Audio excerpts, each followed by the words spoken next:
Les élections municipales auront lieu dans quelques semaines, le 15 mars pour le premier tour et la semaine suivante, le 22, pour le deuxième tour.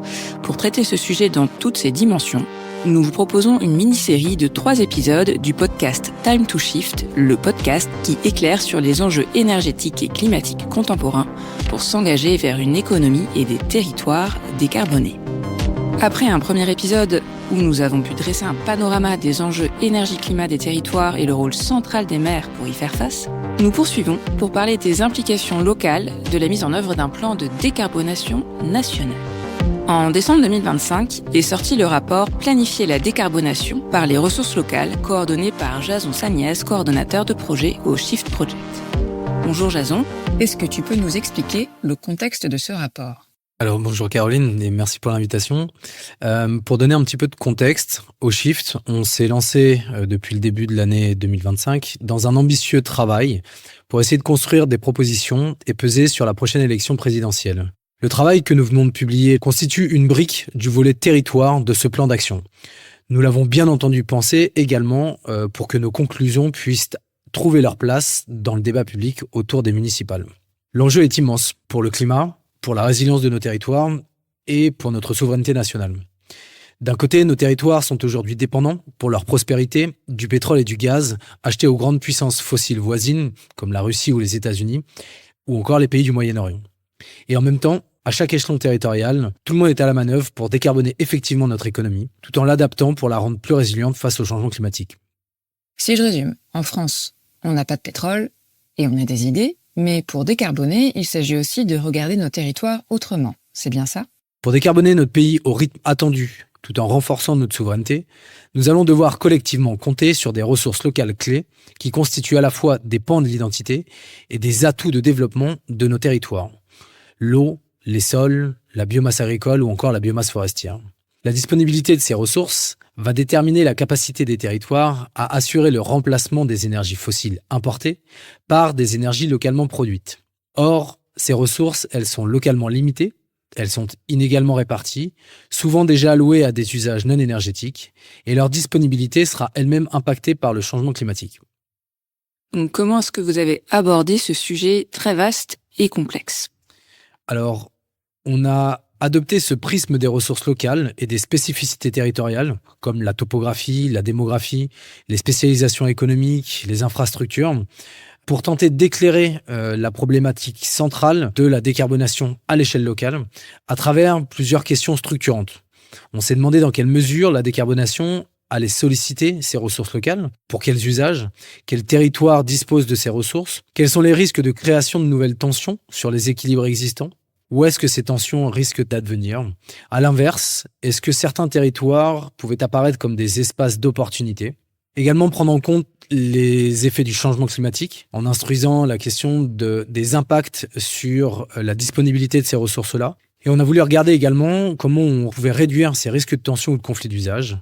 Et avant tout cela, il nous a été nécessaire d'établir un état des lieux. Donc, concernant cet état des lieux, si on commence par les consommations d'énergie, quelle différence est-ce qu'on observe ? Alors, du côté des consommations d'énergie fossile, on a observé que d'un département à l'autre, la dépendance aux hydrocarbures pouvait varier d'un facteur 40, avec par exemple en Lozère, une consommation d'environ 1,4 TWh, et à l'opposé, les Bouches-du-Rhône, qui ont une consommation équivalente à 55 TWh. Pour les consommations de pétrole, les principaux déterminants de ces disparités sont la démographie pour les mobilités, la présence d'axes routiers pour le fret, ou encore la spécialisation économique de certains territoires, comme par exemple la présence d'aéroports ou d'industries pétrochimiques.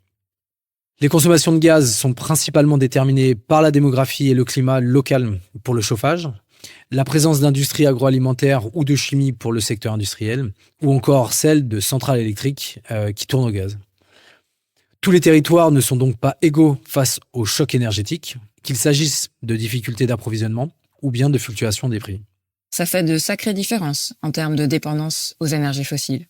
Mais les territoires ne sont pas non plus égaux en ce qui concerne la mise en œuvre des solutions. Pour la mobilité quotidienne, par exemple, certains territoires présentent moins de contraintes topographiques, démographiques ou urbanistiques pour développer le report modal de la voiture individuelle thermique vers les transports en commun ou les mobilités actives. tandis que d'autres devront maintenir une part plus importante de voitures individuelles et donc s'appuyer davantage sur leur électrification. Et donc, pour nous, la compréhension de ces contrastes territoriaux est essentielle pour concevoir et mettre en œuvre des stratégies de décarbonation à toutes les échelles, que ce soit du national vers le local jusqu'à l'échelon communal. On peut imaginer qu'il y a aussi de fortes disparités du côté des émissions de gaz à effet de serre? Oui, alors du côté des émissions de gaz à effet de serre, d'un département à l'autre, les émissions de GES peuvent être multipliées par 30, avec par exemple au plus bas le territoire de Belfort qui émet moins d'1 million de tonnes de CO2 équivalent. Et de l'autre côté, les Bouches-du-Rhône qui ont des émissions de gaz à effet de serre équivalentes à 22 millions de tonnes CO2 équivalent. La présence de sites industriels émetteurs est le principal déterminant des disparités territoriales.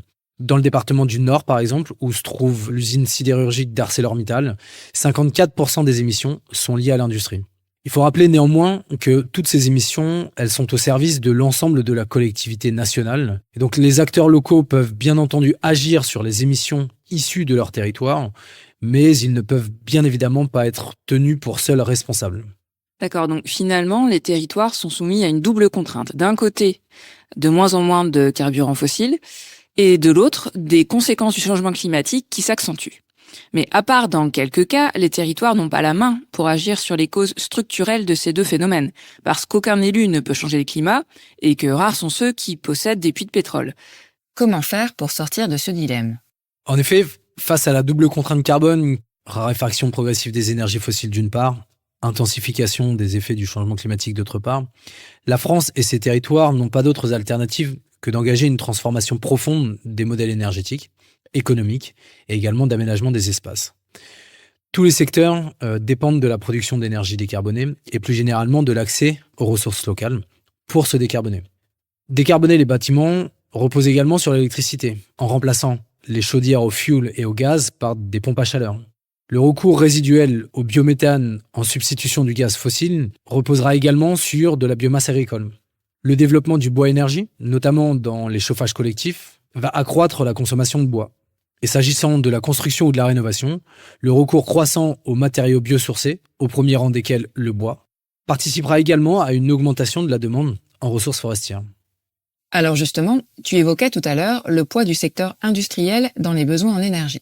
Alors, ce qu'on a constaté, c'est que d'un point de vue sectoriel, c'est l'industrie qui allait être le secteur qui allait le plus tirer l'augmentation des besoins en électricité dans les années à venir, portée à la fois par l'électrification de certaines industries énergivores et par la relocalisation ou le développement de certaines industries jugées stratégiques, comme par exemple les centres de données. D'un point de vue territorial, c'est principalement dans le Nord, dans les Bouches-du-Rhône, la Seine-Maritime, la Moselle ou encore le Haut-Rhin, qu'on a évalué que les augmentations de besoins en électricité allaient être les plus importants, avec, pour ces départements, une augmentation des besoins totaux en électricité de 140% en moyenne.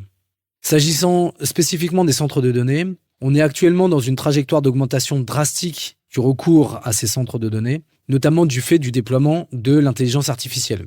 Elle aura des conséquences sur les consommations électriques, plus 27 TWh à l'échelle nationale.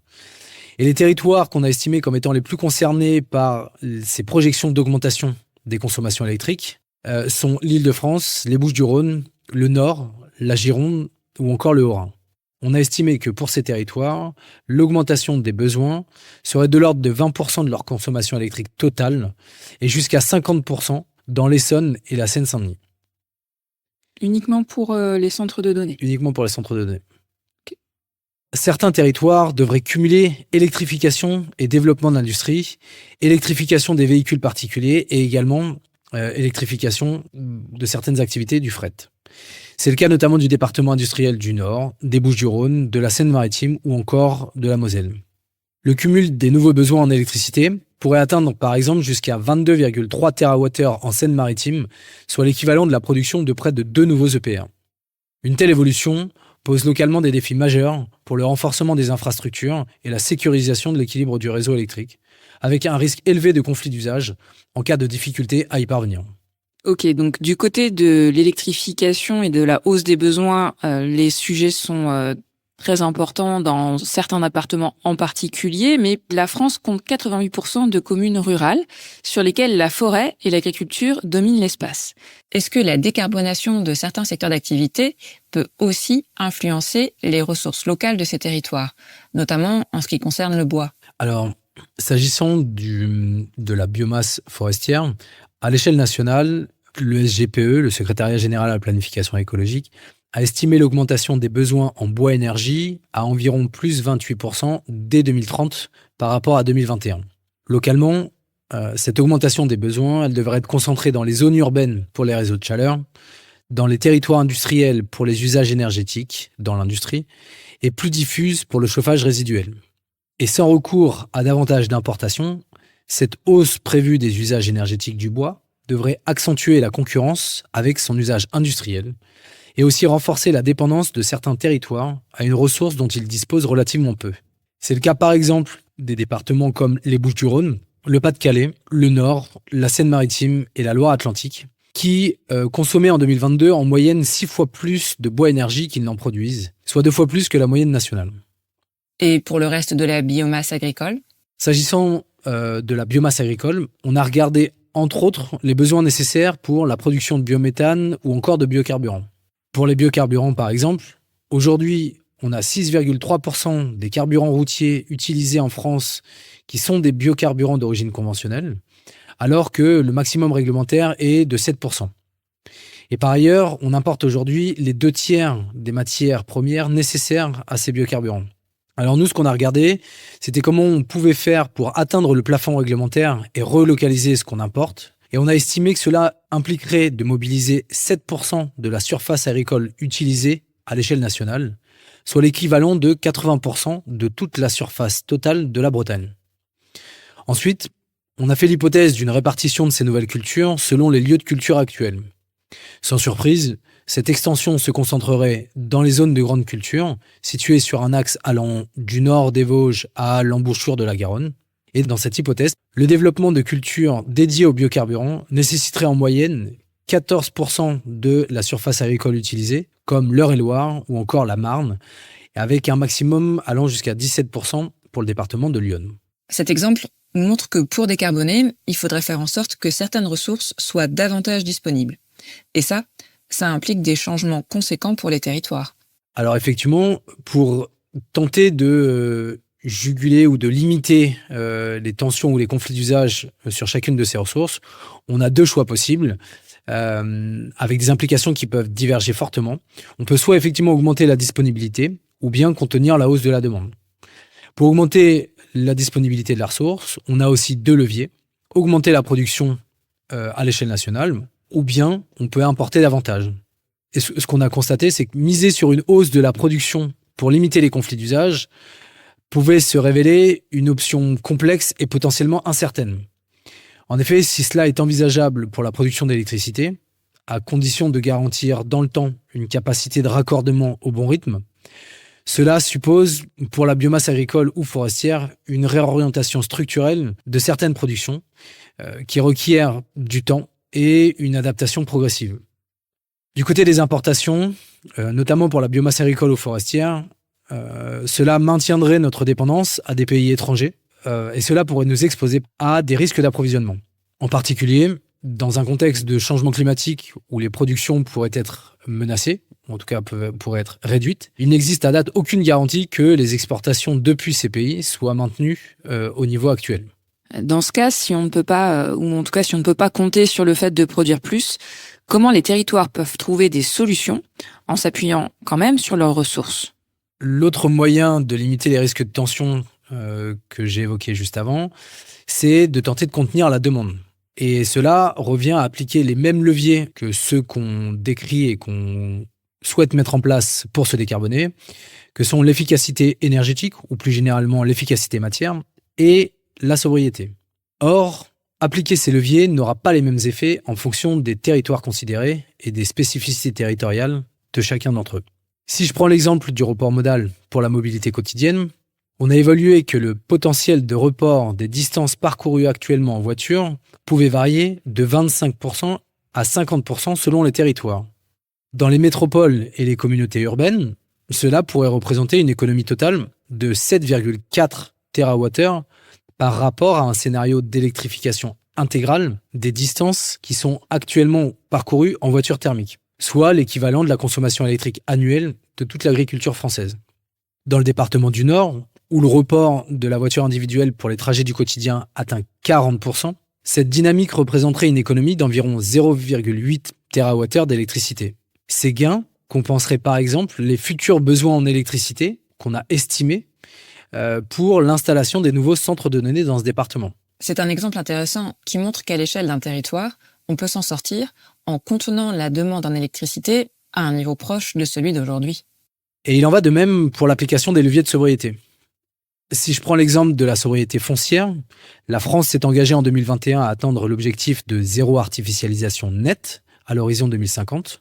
Même si l'échelle de mise en œuvre du ZAN peut être aujourd'hui discutée, réduire progressivement l'artificialisation annuelle jusqu'à atteindre cet objectif permettrait de protéger à l'échelle nationale l'équivalent de 320 000 hectares.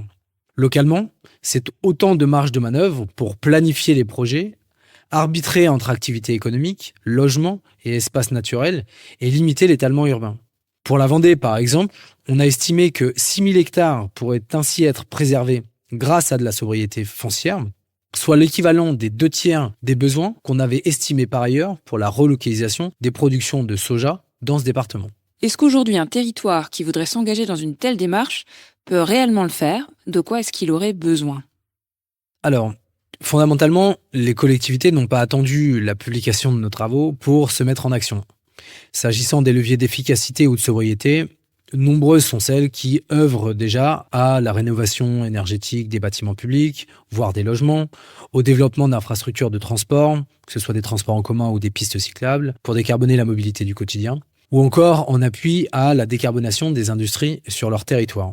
Ce sur quoi nous on insiste dans ces travaux, c'est sur l'importance de renforcer le travail de planification à toutes les échelles, en s'assurant de la cohérence des besoins et des disponibilités au niveau local et au niveau national, au risque sinon de rencontrer des tensions ou des conflits d'usage.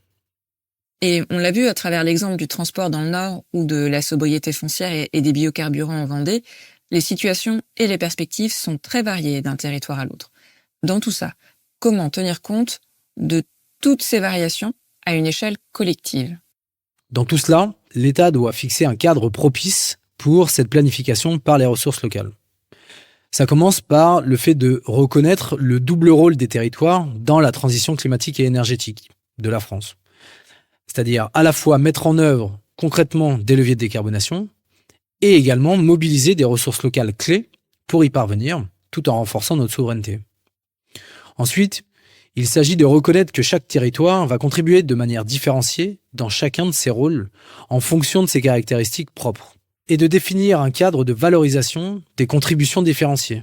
Comment par exemple on valorise la contribution des territoires forestiers sur lesquels implicitement nous comptons collectivement pour atteindre nos objectifs de puits de carbone. Alors, pour la mise en œuvre concrète d'une planification par les ressources locales, à toutes les échelles, il s'agit de dépasser l'approche uniquement sectorielle des plans de décarbonation de l'économie française, avec non plus seulement un découpage sectoriel des leviers identifiés, mais aussi avec des grandes orientations territoriales de l'application de ce même plan. Plus proche de nous peut-être, les élections municipales approchent, on en parlait tout à l'heure.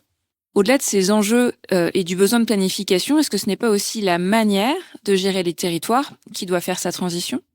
En effet, ce qu'on a constaté également à travers les échanges nombreux qu'on a eus avec des acteurs des territoires, c'est que la prise en compte de ces enjeux, de ces considérations sur les tensions liées aux ressources locales était assez inégale.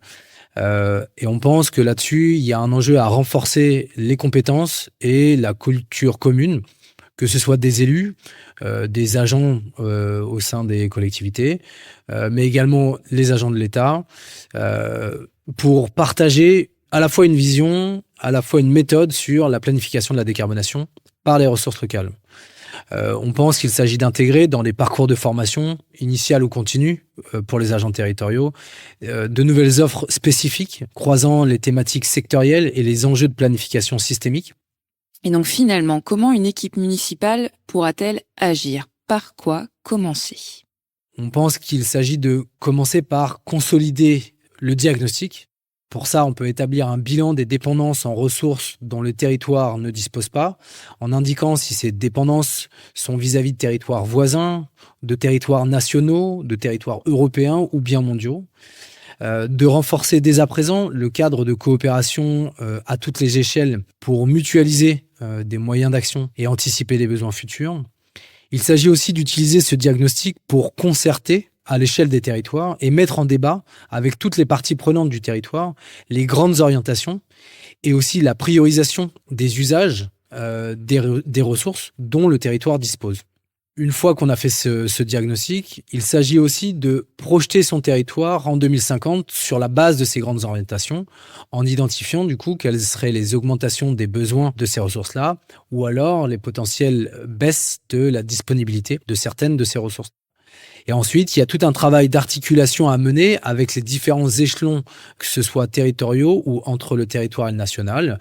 Et donc, on suggère de partager ces feuilles de route et ces projets au sein des travaux communs, comme par exemple les COP régionales, ou encore les documents de planification, comme les PCAET à l'échelle des intercommunalités, ou encore les SRADET à l'échelle régionale.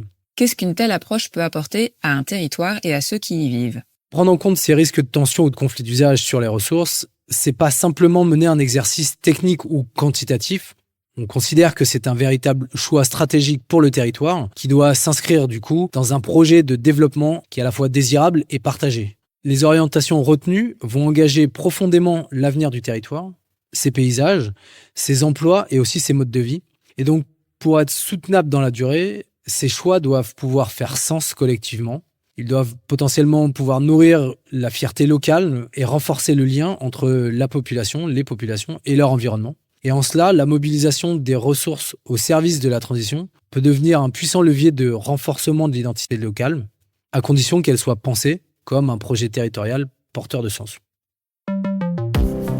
Décarboner par les ressources locales, finalement, c'est repositionner le territoire au cœur de la transition énergétique et climatique et remettre au goût du jour le vieil adage « penser global, agir local ». Mais la question est aussi de savoir ce qu'en pensent les acteurs au cœur de l'action communale, les maires. Pour cela, retrouvez-nous au prochain épisode pour tout savoir des résultats de la grande consultation lancée par le Shift Project en 2025 qui a recueilli la voix de milliers d'élus sur les enjeux climatiques et énergétiques de leur territoire. Le podcast Time to Shift est réalisé par les Shifters, les bénévoles du Shift Project.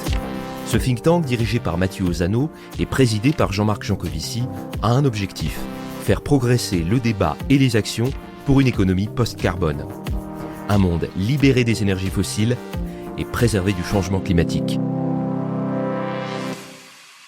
À très bientôt pour toujours plus de Shift.